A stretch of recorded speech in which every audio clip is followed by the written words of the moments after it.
check out the official KSR website at knockdownsportsradio.com. You can find all of our past episodes, social media accounts, articles, and even links to Amazon. If you shop at Amazon.com, get special deals by using the links on the KSR website and help out our podcast at the very same time. You can even get a free month of Amazon Prime if you're a new subscriber. Check out knockdownsportsradio.com for all the details.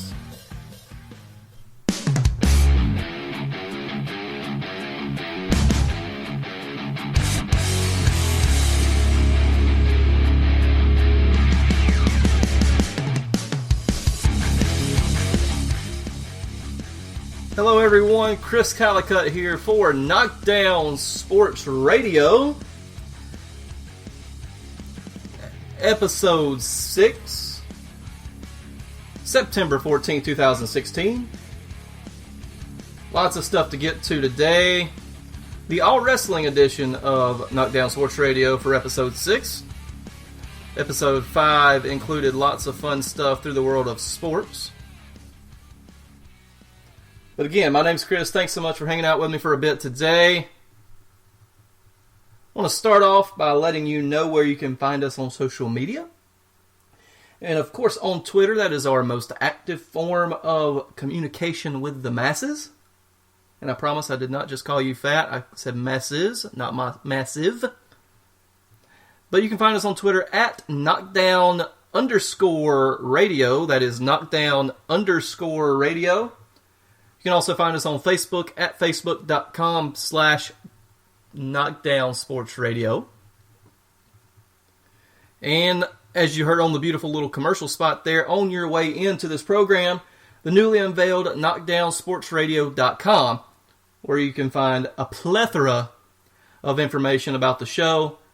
And also, hey, if you like the show and you've got a business, you've got a website, you've got something that you want to pitch to either wrestling fans here on the wrestling only part or the all-around sports show, you can hit me up and we can work out some business sponsorship opportunities as well. All of that goes right back into the podcast. I can almost promise you none of that essentially gets pocketed because this is a labor of love and this is one guy doing it. So it does cost a couple bucks here and there. So we would appreciate your patronage if you so incline. Now, before we get into the actual wrestling news, I have an apology to make to one Sean Ross Sapp of Fightful.com, formerly of WrestlingInc.com. He and I, unfortunately, never crossed paths as he took his position at Fightful.com to be the master editor there. But as you all know, I do work for Wrestling Inc. now. I'm their Twitter/social media manager on Raw, SmackDown, and pay-per-views, as well as covering NXT and the Cruiserweight Classic on their website. But apparently on my Twitter use of the Wrestling Inc. account, I've been using a signature phrase of Sean's, and apparently that got back to him. And then multiple sources got back to me. And in good fun, Sean sort of called me out a little bit. And that's perfectly okay. Hey, if I use your stuff, let me know. I don't want to plagiarize your stuff. I've listened to him on the Wrestling Inc. and Fightful podcast for a couple years now, and he does fantastic work. So, no harm done. Hopefully, no foul. He actually sent me a little message and said, no worries, just picking, all that fun stuff. So, water under the bridge. I can be a man of two masters. I will work for Wrestling Inc. and also, every once in a while, of course, listen to Fightful.com's podcast because Sean's very good at what he does. So, my apologies to Mr. Sean Ross Sapp of Fightful.com. And here we go with the wrestling news this week. As mentioned, we had the first single-branded pay-per-view since the brand split, or the new era, or since the WWE draft, ever how you want to call it, and that was WWE Backlash, which was a SmackDown Live pay-per-view. And in my estimation, you look at that card from, even top to bottom. I mean, Dean Ambrose versus AJ Styles looks pretty good on paper. Not amazing, looks pretty good. But you look down that card and it just doesn't look that fantastic. But every single match, I thought, either met my expectations or honestly over-delivered. I have to disagree with my cohort, Mr. Raj Giri, who said on the Wrestling Inc. podcast that it felt like one long pre-show. I actually felt the complete opposite. Even the pre-show match was good. And that's where we'll start. We'll start at the bottom of the card on the kickoff show match that put Baron Corbin versus Apollo Crews. Now, see, I knew and predicted on the Wrestling Inc. Twitter account that this was going to be good because they had solid matches in NXT. They already had good built-in chemistry. So this went 10 full minutes and the crowd was never bored. A good hard-hitting match. They let Apollo Crews show off some of his athletic ability. Still doesn't really have a character or a personality to speak of, God bless him. But he's ridiculously athletic in the ring and showed that on Sunday night. And it was a fantastic match for what it was. Now you go straight to the main card. And in somewhat of a surprising mood, the six-pack women's challenge for the newly minted SmackDown Women's Championship kicked off the show. We had Daniel Bryan and Shane McMahon out to introduce these women and also, just get the show started on a hot note, essentially.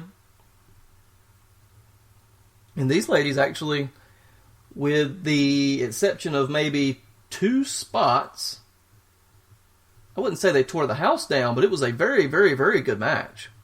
Absolutely was. The 6 competitors, as a reminder: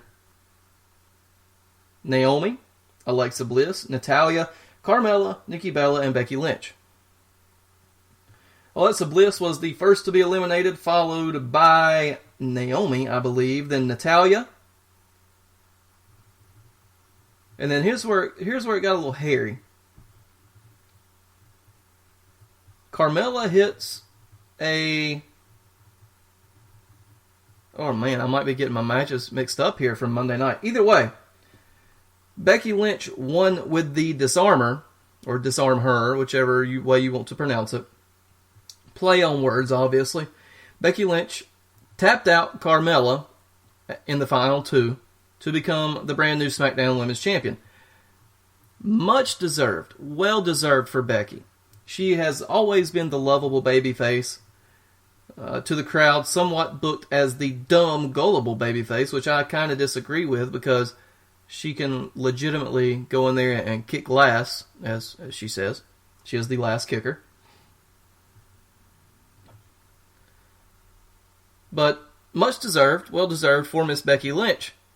And you could tell she was genuinely excited about the opportunity to become the brand new SmackDown Women's Champion. The next match saw the second chance tag match. They were the losers of the semifinals of the tag tournament that they've been having for the past couple weeks. And that saw the Usos defeat the Hype Bros. Lots of O's in this one. The Usos came out with a fresh look. They weren't dancing. They weren't doing their Samoan war chant. They came out in black pants and shorts, do-rag type things. They looked like straight up gangsters, killers. They toned down their moveset. Lots of new moves that take the flash out of it, and much more stern, hard-hitting offense. It was a fresh coat of paint for the Usos and the official heel turn with the new gear. And no more face paint, by the way.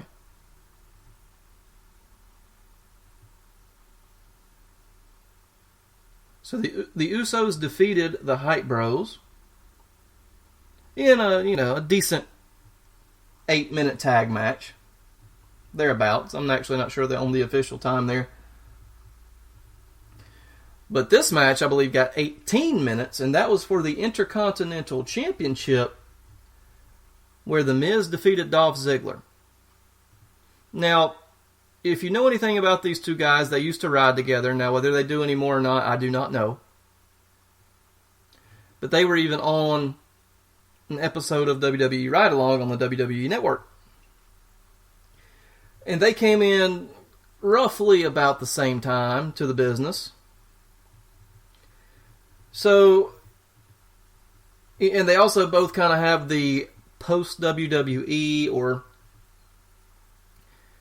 outside of WWE interests, whether that be comedy and acting for Ziggler or acting and red carpet stuff for The Miz.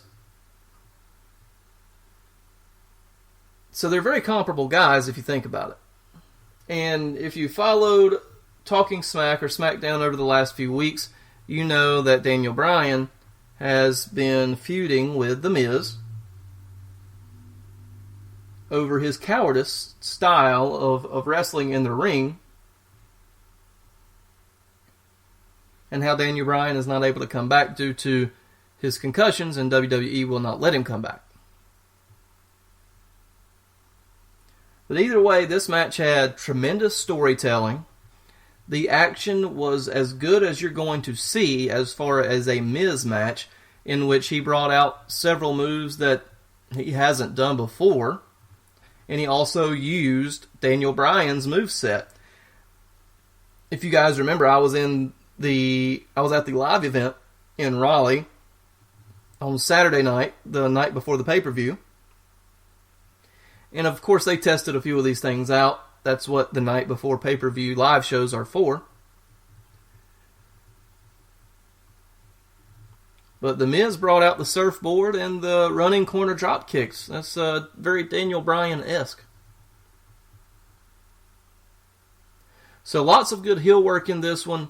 The storytelling was good. Lots of good false finishes that ultimately saw Maurice from ringside break out something, I guess out of her purse, out of a pocket, out of something that appeared to be hairspray or mace or something along those lines, right into Ziggler's eyes for the Miz skull-crushing finale and win. 18 minutes of very good wrestling there. Next, we had an advertised match of Randy Orton versus Bray Wyatt.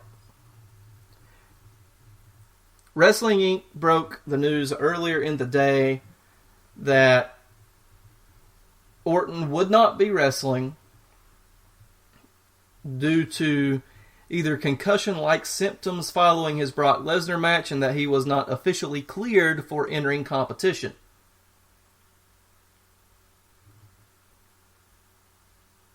But that didn't stop him from coming in a little bit later, and we'll get to that in a second. So what they did to write him off for this match was they had Bray Wyatt do a pretty lazy and boring beatdown of Randy Orton. Pretty much jammed his leg up in a door and slammed it a few times and took out his leg rather than his head. That was the actual rumored injury. But to me, if he's out there taking bumps, which he did later, it's not concussion related. Possibly the cut on his head that he suffered from Brock Lesnar's ridiculous elbow at SummerSlam, they might have been scared that could come open. That's my theory. I don't think it was concussion related, or else they wouldn't be letting him do back bumps. So Wyatt demanded to have Randy counted out, and he was done so. And the bell rang, and technically Bray Wyatt got a pay-per-view win, which was his first since, I believe, October 2015 or so. It's been a year or so or more. I'd have to go back and check my facts there. But since Bray Wyatt have won a pay-per-view match. But that streak unfortunately ended at 1. Bray was announced. It was announced by the ring announcer that he would be facing this man in a no-holds-barred match. And none other than the Big Red Machine, Kane, came out. This was also a match on the Saturday Night Live event, although it was not a no-holds-barred match. This match on paper looks awful, right? Looks terrible. It's going to be slow, methodical, ugly, which it kind of was Saturday night, I'm not going to lie. But on Sunday at the pay-per-view, they actually had a very decent to quite good no-holds-barred match that kept the crowd interested for the majority of the match. A good 10 or 12 minute match that saw Bray Wyatt get pinned from the chokeslam. Also, this was not a clean win for Kane, as Randy Orton came out and distracted for a moment. So, essentially, Orton gets another one over on Wyatt. And people were complaining, well, they're burying Bray again. They're burying Bray. He lost, yes. To Kane, yes. But that distraction finish sets up for Bray Wyatt to give more meaning to his win whenever he does beat Randy Orton. And I think that will be at the next pay-per-view.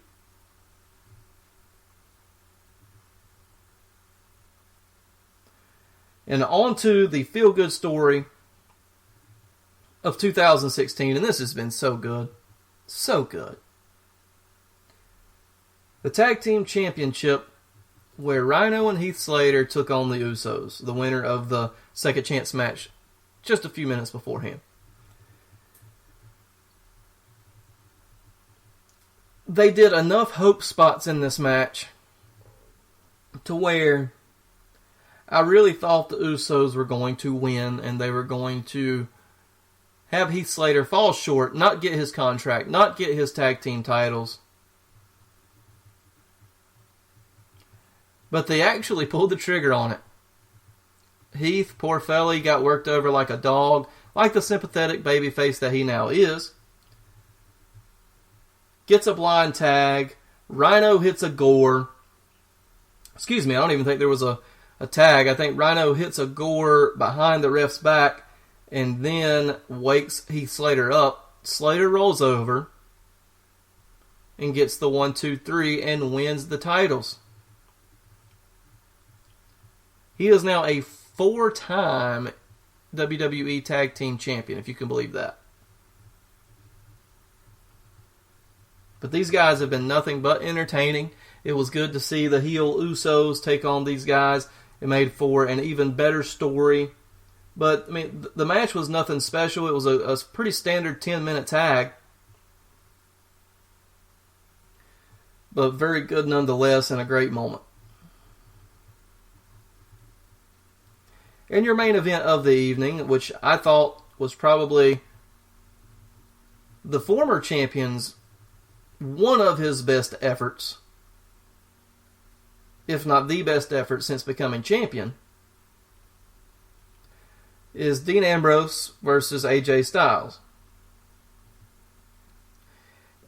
In the Royal Rumble, if you would have told me that AJ Styles was going to debut and then become the WWE World Heavyweight Champion within 8 months, I would have said, you're crazy. He's not big enough. He doesn't have the look that Vince wants. He's not quite as good enough on the promos as he should be. Vince won't do anything with him. And boy, am I glad to be wrong. Styles defeated Dean Ambrose to become the new WWE World Champion. What's going on here, though, is there was a ref bump. And you know how, like, if a babyface hits a referee, right, he's like, oh no, and he goes to check on the ref, and that's when the heel takes advantage. This is what's cool about this one is AJ saw the ref bump, and immediately, as a heel, took advantage. He nut checks, for lack of a better term, Dean Ambrose, which has been a running injury during this feud. Hits the Styles Clash and gets the win. So for all intents and purposes, this pay-per-view absolutely over-delivered considering what was on the card.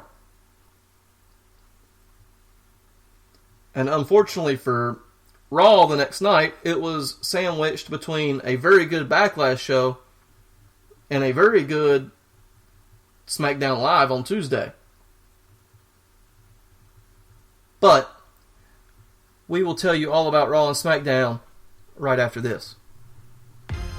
Today's episode is brought to you in part by 2H Brewing of Greensboro, North Carolina. My partner in crime, Cody Teague, the lovely Leslie Harris, and friend of the program, Phil Howard, are making tasty craft brews in the heart of downtown Greensboro. From classic taste to out-of-bounds brews, 2H Brewing is trying them all. Give them a follow on Twitter at 2H Brewing for their updated beer list, and our thanks to them for sponsoring Knockdown Sports Radio. And always, please drink responsibly.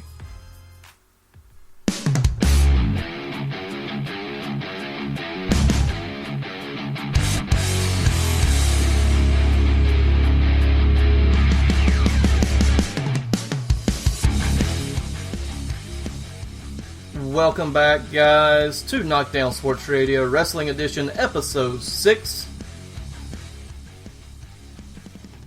Just went over some WWE Backlash. Now we'll head on straight to the weekly television shows for WWE, and that's Monday Night Raw and SmackDown. And as I alluded to before the break, Raw unfortunately sandwiched between two very good SmackDown branded shows. We'll just hit the high spots here, as you might could use on a wrestling term. We'll hit the high spots.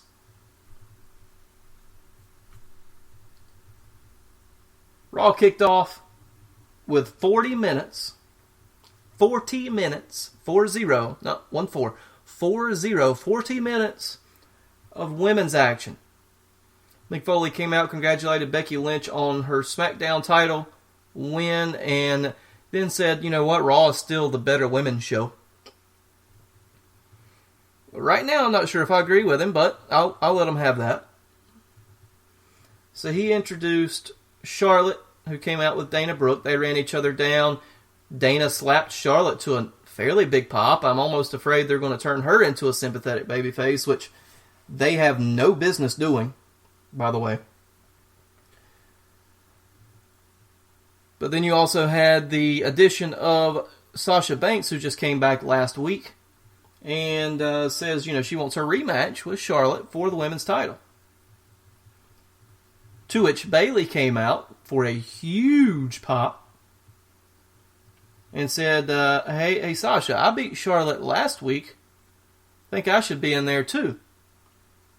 And Dana came up with these great ideas, and Charlotte was basically telling her to shut up. And this gives Mick Foley the great idea of having a triple threat for the number one contendership. And this was a good match. This match started off the program after the promo. And, you know, Dana Brooke, this is probably the best she's looked since she came up to the main roster, but you also have to look at the two girls in there with her to understand how she looked good.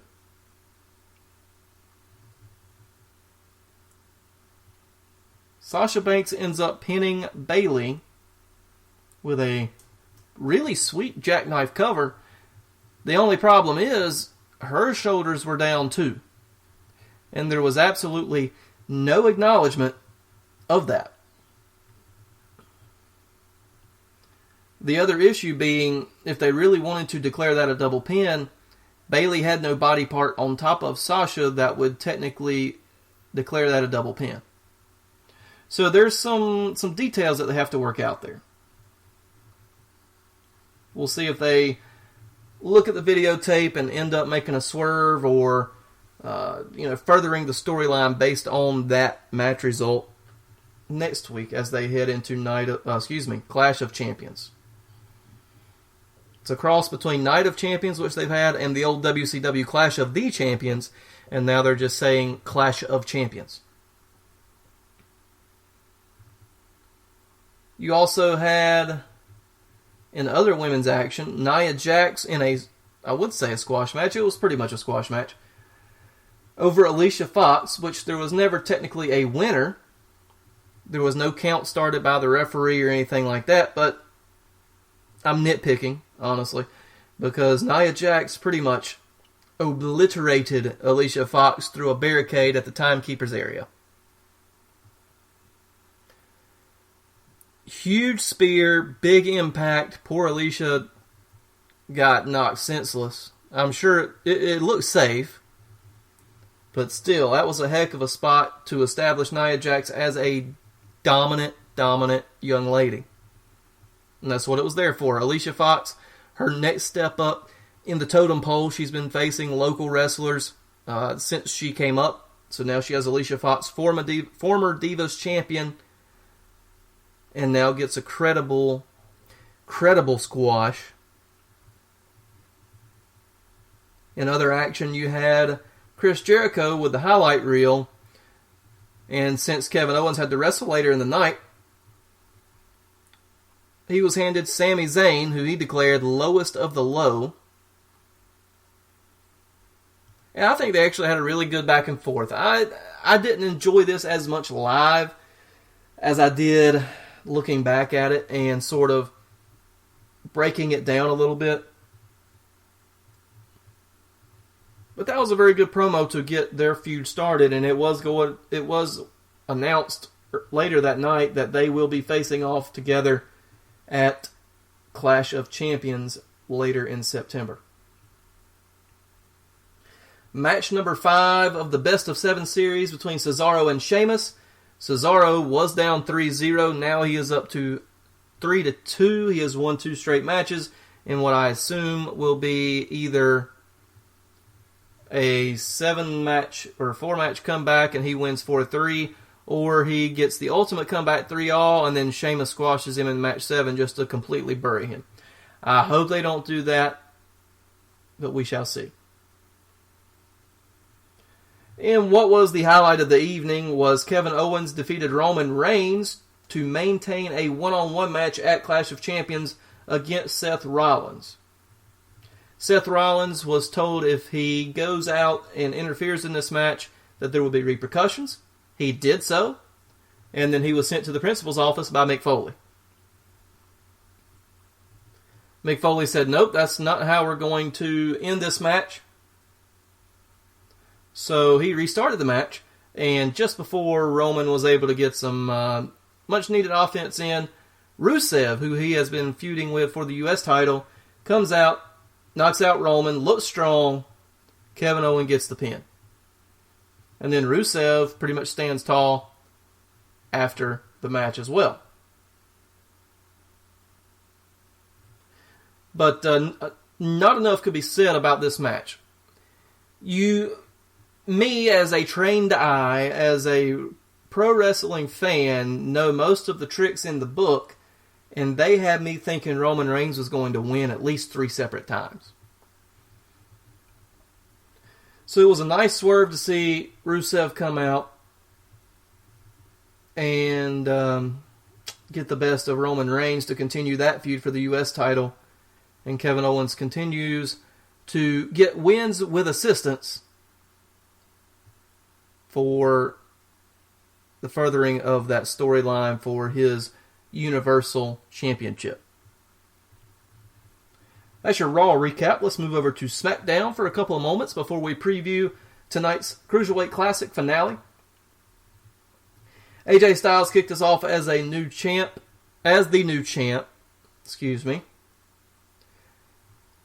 He has a new phrase, apparently. Instead of the face that runs the place, he's now the champ that runs the camp. And that is campy. Pun intended. Becky Lynch would be proud. And then to continue, serious John Cena returned and was blissed off. I'm actually really glad that Alexa Bliss has dropped the whole bliss pun thing. She is apparently now the Harley Quinn of WWE and looks adorable doing it. But anyway, serious John Cena comes out and cuts a promo with AJ Styles. Makes some valid points. He says, to be the man, you've got to beat the man, or at least tie the man. And that man being none other than the Nature Boy, Ric Flair, who has 16 World Championships. Cena locked in at 15 right now. Don't think Cena needs to win this one anytime soon. It really needs to be at a major pay-per-view, whether that be the Royal Rumble in January or the next WrestleMania after, I guess that one's in Orlando in April. Needs to be a big stage if John Cena is going to break Ric Flair's record. It does not need to be tied on a B pay-per-view or a single-branded pay-per-view, in my humble opinion. Ambrose comes out, confronts both of them. Ambrose a little bit heelish, a little mad that he lost his title, running down John Cena, and actually John Cena cut a heck of a promo on Dean Ambrose, citing the Stone Cold podcast. I'll be able to talk in a minute, guys, I promise. Stone Cold podcast, that's a mouthful anyway, to where Stone Cold essentially called Ambrose out for, not giving it his all, not recreating himself, not going all out and pressing limits. And then Ambrose pulled out the, it's not really a tired argument yet, but an argument nonetheless that John Cena is the old guy, part-timer who's lazy and shows up when it's convenient. So really good stuff from all three guys there. They come out to make a tag match between Ambrose and Cena versus AJ Styles and a mystery opponent. And just to sort of cap off a couple of things here, AJ Styles unable to find a partner during the show, so Daniel Bryan appointed him one, and it was none other than James bleeping Ellsworth. Well, maybe a month ago, he was the absolute squashy, I guess I should say, of Braun Strowman. One of the weirdest looking dudes you've ever seen. James Ellsworth. That's pretty brilliant writing from the SmackDown crew, I'm not going to lie. They even gave Ellsworth an entrance. Not with music, but he got his own entrance. Into which he was attacked from behind by The Miz, who says he is in the main event. He is the main event. So he ended up being Styles' partner for that match. We'll get to that match in just a second. A couple other highlights here. Fatal 5-Way women's match to declare a new number one contender for the SmackDown Women's title. Alexa Bliss won this one in another very solid match from the girls. They've just been booking these gals a lot better lately, a lot smarter. But another pretty good match. A couple of iffy spots where people kind of got lost in the shuffle. But that's going to happen with a 5-person match. But Alexa Bliss is your new number one contender and will face Becky Lynch at No Mercy. Randy Orton comes out, cuts a promo on Bray Wyatt. Wyatt then responds with a promo from the back in his musty, foggy room of death or something like that. Then his little, I don't know what you want to call it, little mini 2-second vignette with the sound effect comes on. He ends up ringside. The vignette comes on again. The place goes dark. Rowan ends up in the ring. Rowan attempts a beatdown on Orton, but not so fast. Orton hits the RKO out of nowhere, and Rowan has one of the better sells of the RKO that I've seen in a while.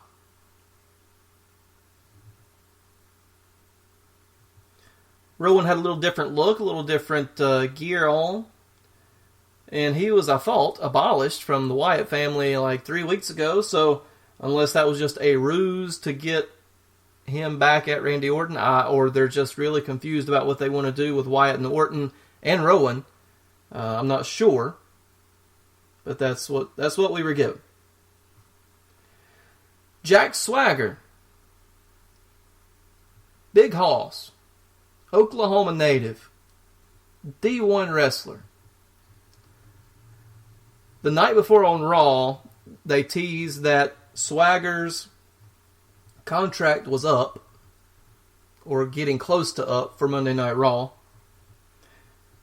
after he lost to Jinder Mahal. And if you noticed, I didn't put that in the Raw recap because it really just wasn't important. But this has some gumption to it, because Swagger comes out with a new-ish attitude, which I'm still kind of confused exactly what it is. Is he like just the sort of the college dude, not really frat boy, but I am the guy? He says he's got, the smoking hot wife, which I Google searched. He's not lying. He's got all the athletic ability in the world. That's also pretty true. But he also has a lisp, and maybe not the best promo ability ever, but they gave him a microphone and said, go get over. Not sure that was the best idea ever. Was not a wonderful promo by any stretch of the imagination, but he did come back with a catchphrase. He's like, you know all this about me, but you don't know Jack. Oh, it's clever. It's clever. It gives a base for a character, and some stories, and some action. So, I'm interested to see where they go with Swagger from here. Swagger came out, by the way, in all-street clothes, black t-shirt, backwards hat, blue jeans. I mean, looked like a complete bad dude. So if they portray him as that type of brawler, athletic, young guy, then, I think that might be the way to go. And to continue out the ultimate feel-good story of 2016, Heath Slater, tag team champion Heath Slater, mind you. We have a contract signing in the ring with Shane McMahon. And most contract signings, of course, go off without a hitch, right? This one actually did, for the most part. He signs his contract and then is interrupted by the Ascension, who wants a title shot. And for whatever reason, Shane McMahon grants it. So we have the ring crew come clean up the ring, we go to commercial, and then we have a match on the way back. Fairly quick match in which the Ascension did not look good at all. They had several botches. Several. But either way, Slater and Rhino retained in what I called a harmless enough match. And after which we had your main event of Miz and Styles. Miz replacing the aforementioned James Ellsworth versus John Cena and Dean Ambrose. Really good back and forth match here with all four guys getting some shine. But then the more and more I thought about it, Miz is there to take the pin. And that's exactly what happened. Miz takes the AA for the 1-2-3. But afterwards, Ambrose hits Dirty Deeds on John Cena to stand tall as we head off the air. Another good episode of SmackDown. That show, I will say again, is so much more digestible. You look at the clock and it's over half over and you're like, oh, that was quick. Then you look at the clock during Raw and said, oh my God, I've got 2 more hours of this. It just has a different feeling overall. SmackDown, by far, my favorite weekly show of the week right now. And real quick before we head off the air, tonight, NXT on the WWE Network at 8 o'clock, Bobby Roode in action. And also, what I'm looking forward to the most, and has been fantastic television and fantastic wrestling throughout the entirety of the show, and that is the Cruiserweight Classic. And here are your final 4. Kota Ibushi taking on TJ Perkins, the former Manic from TNA. And Zack Sabre Jr. will take on Gran Metalik. These should be some barn burners, ladies and gentlemen. Some barn burners. You know, some sites like to do live recaps for move. They call out every single headlock, chin lock, side headlock, leg hold, flip. My arms get too tired for that. Then you have other websites who go for straight comedy and entertainment. But I try to mix those two together when I'm covering NXT and Cruiserweight Classic. So you'll see some fantastic action. You'll see, hopefully, some very good coverage on WrestlingInc.com from yours truly. But you'll have the semifinals and finals tonight. Like I said, Ibushi versus Perkins. Sabre versus Metalik. Give me Perkins and Metalik in the finals. And give me Perkins to win it all. TJ Perkins, I think, he has not had a bad match in this whole thing. Really, neither has Metalik. Zack Sabre Jr. came in with a ton of hype.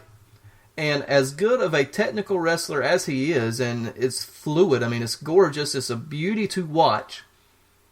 He just doesn't have it, as Chris Jericho would say.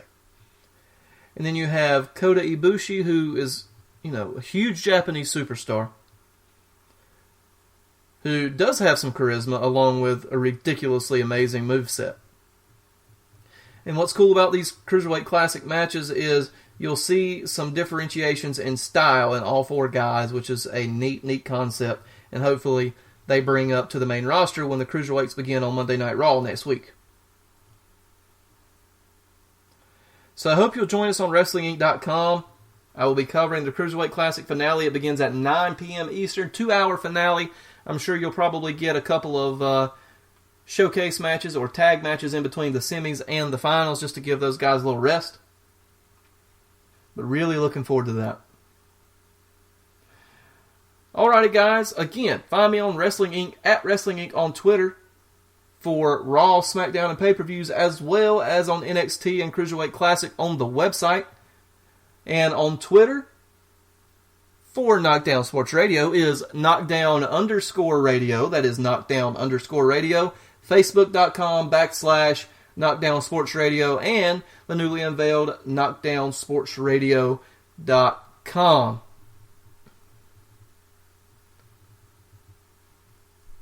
Again, hope you will join me for all these and more. This has been episode 6 of Knockdown Sports Radio. My name is Chris Callicutt. We will see you next week.